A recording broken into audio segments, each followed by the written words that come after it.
नमस्कार दोस्तों, एग्ज़ाम सारथी YouTube channel में आप सभी का स्वागत है। दोस्तों, इस वीडियो में हम यूपीएससी सिविल सर्विसेज एग्ज़ाम के लिए एप्लीकेशन फॉर्म फिलअप करने का स्टेप बाय स्टेप प्रोसेस देखने वाले हैं। तो वीडियो में आखिर तक बने रहिए।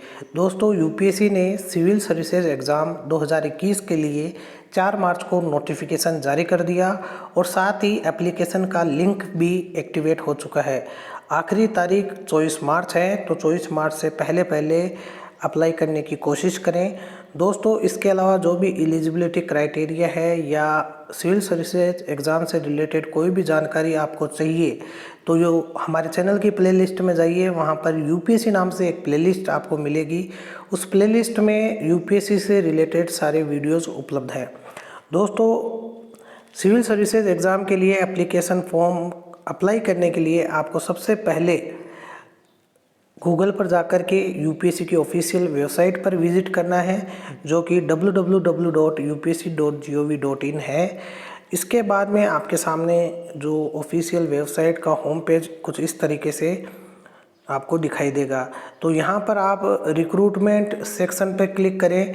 इसके बाद में आपको एक इस तरह की विंडो दिखाई देगी, जिसमें साइड बार में यहाँ लिखा होगा अप्लाई ऑनलाइन। अप्लाई ऑनलाइन पर आपको क्लिक करना होगा, जिसके बाद एक न्यू टैब खुलेगी, जहां पर ऑप्शंस आपको दिखाई देगा online application for various examination. इस पर आपको क्लिक करना है। जिसके बाद कुछ इस तरह की टैब आपके सामने खुलेगी, जहां पर एग्ज़ाम का नाम, ईयर, साथ ही आखिरी डेट क्या है और पार्ट 1 पार्ट 2 दो रजिस्ट्रेशन यहाँ पर होंगे। ये यहाँ पर आपको दिखाई देगा। आपको क्लिक करना है पार्ट 1 रजिस्ट्रेशन पे। यहाँ पर आप जब क्लिक करेंगे तो एक नया पेज आपके सामने ओपन होगा इस तरीके का, जिसमें कुछ निर्देश आपको दिए हुए होंगे। इन निर्देशों को आपको पढ़ लेना है। इनमें बताया गया है कि क्या एलिजिबिलिटी क्राइटेरिया है और जो फ़ोटोज़ वगैरह है उनकी साइज़ क्या रहनी चाहिए, कौन कौन से डॉक्यूमेंट्स हैं, आइडेंटिटी कार्ड कौन सा चाहिए और उसको किस फॉर्मेट में आपको अपलोड करना है। तो ये सारा कुछ पढ़ने के बाद अपने डॉक्यूमेंट्स की जो स्कैन्ड कॉपी है उनको आप सही व्यवस्थित तरीके से अपने कंप्यूटर पे या लैपटॉप पे सेव कर लें। उसके बाद आप यहाँ से यस पे क्लिक करें। यहाँ पर क्लिक करने के बाद जो डिटेल्स आपसे मांगी जाएगी फॉर्म में, जो लगभग आप हर फॉर्म में फिलअप करते ही हैं, तो नाम, gender, date of birth, father's name, mother's name और जो जनरल जानकारी है वो सारी कुछ आपको फिलअप करनी है।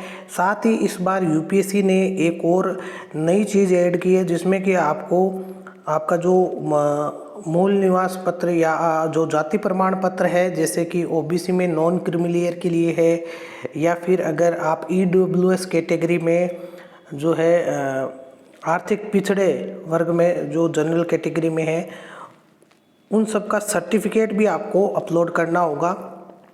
तो वो सर्टिफिकेट जो है वो कम से कम 2017 से बाद का होना चाहिए।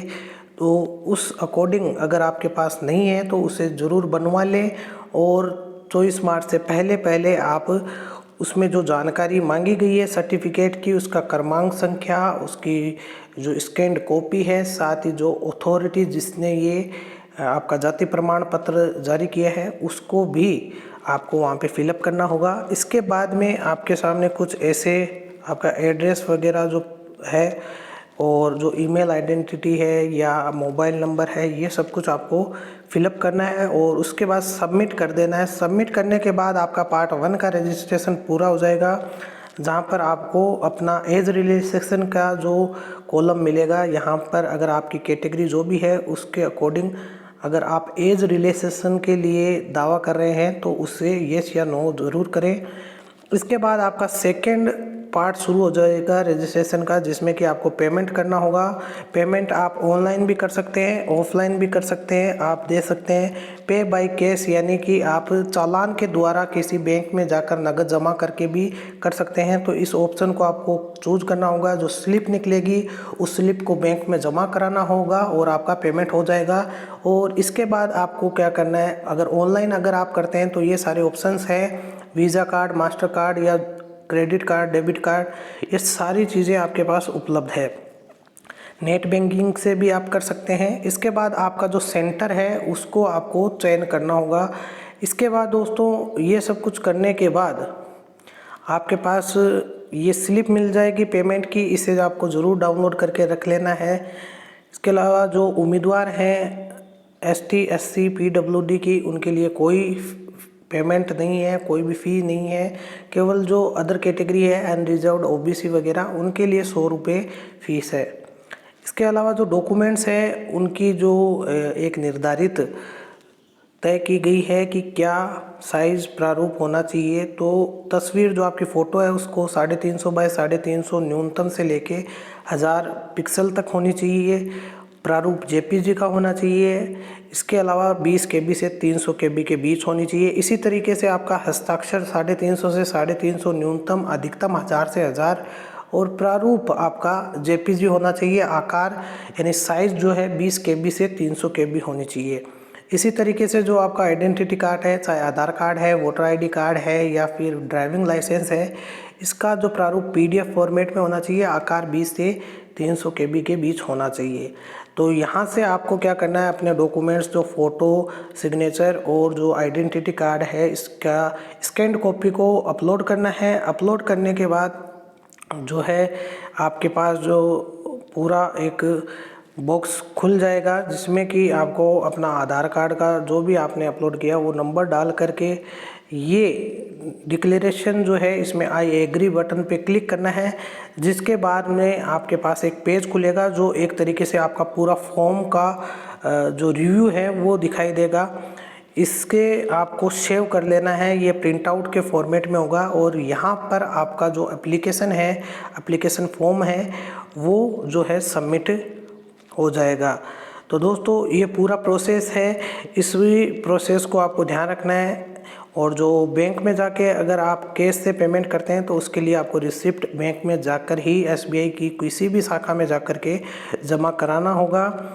नेक्स्ट दोस्तों, मेंस एग्ज़ाम की अगर बात करें तो वहाँ पर 200 रुपये का शुल्क लगता है। और DAF जो है उसमें अपने डॉक्यूमेंट्स वगैरह सारे जमा करने होते हैं। तो मेंस एग्ज़ाम के लिए भी एक अलग से वीडियो आपके लिए लेके आएंगे।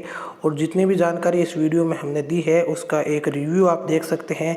इसके अलावा जो भी आपको अन्य जानकारी अगर आप चाहते हैं कि UPSC के जो ऑफिशियल जो नंबर है उन पर जा कर के भी आप कॉन्टेक्ट करके भी कुछ चीज़ें अपनी क्लियर कर सकते हैं, अपने डाउट्स क्लियर कर सकते हैं।